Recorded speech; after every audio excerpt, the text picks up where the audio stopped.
Happy Thanksgiving, everyone. I hope your meal prep is going great and you're getting ready for your big Thanksgiving meals with friends or family. Thanksgiving was always my dad's favorite holiday, and I loved it because right around November 1st, I'd get a list from him of all the things he wanted to try. So we'd always pick one or two new things to add to our repertoire of things we'd had up every year. So today we're going to be making butternut squash with bacon and maple syrup. Super delicious, simple, easy to make. Okay, so first, let's just review the ingredients that you'll need. Butternut squash, rosemary and olive oil to roast them. And the toppings are cooked bacon, cranberries, pecans, and maple syrup. That's it. Okay, so let's get into it. First, I want to show you how to peel and chop butternut squash. Sometimes people say, oh, it's intimidating, I don't really want to buy it, but it's super easy and really healthy. So let me show you how to do that. First, I like to cut it in the middle. And then I also like to cut this end off. So what I like to do, and this is how I used to teach my kids how to cut, I get the claw out, my cutting claw, and I want to stabilize the squash. And then I'm just gonna go down and peel the sides, right? And I'm just gonna turn it, going down until you get all the skin off. Okay, so the seeds are in the bottom part of the gourd. So I'm just gonna go in and remove those seeds, just like carving a pumpkin. That's why it's kind of fun to get kids involved in this part, because it's kind of fun and ooey gooey for them. Scrape that all out. So one tip I'd like to mention is when you're cutting butternut squash, think of the end dish. Think of what you'll be making, which you want bite-sized pieces. So you want to slice it up in ways that you'd like it to look. And for me, I like to have cubes. So I'm going to do manageable sized cubes. And they also, shrink down a little bit, so it's okay to have them medium size there. Okay, so I'm going to put olive oil all over it.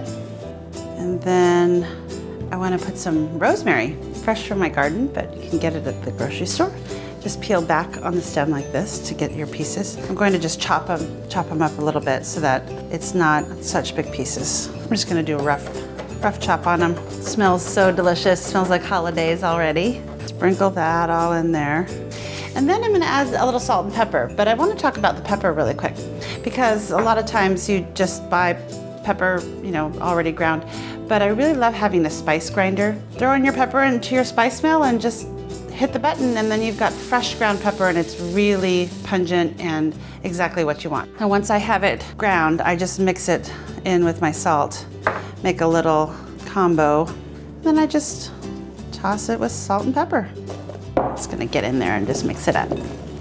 And I got my dad's favorite pan out.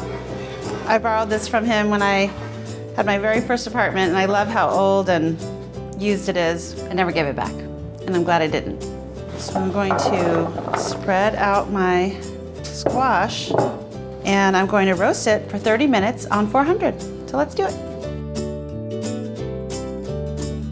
Okay, so that butternut squash is in there getting all toasty for us, and it'll take about 30 minutes. So right now is when we are going to cook our bacon or pancetta in a frying pan. And I like to start with a high heat and turn it down to medium high and just cook it until it's really crispy. So I kind of leave it in here for a while. And then I'm going to take this aside and put it on a plate with a paper towel to soak up the excess grease and oil. And then we'll set it aside for when our butternut squash is done. We'll be able to add it to that. Look at this deliciousness. Wow, it smells so delicious. I love the rosemary. I'm just gonna transfer this into my serving dish. The trick is not to keep picking at it and eating it until you serve it. I love the colors of this dish too. First you eat with your eyes, right? So now that we have it in there, we're just gonna top it with our toppings. Pecans. Just drizzle with a little bit of maple syrup.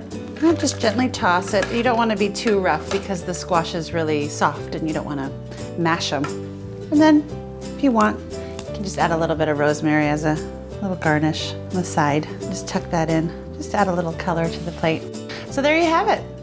Butternut squash with bacon, pecans, and cranberries. It's absolutely delicious and super simple. So for the full recipe, head on over to SeattleLuxeHomes.com and have a great Thanksgiving.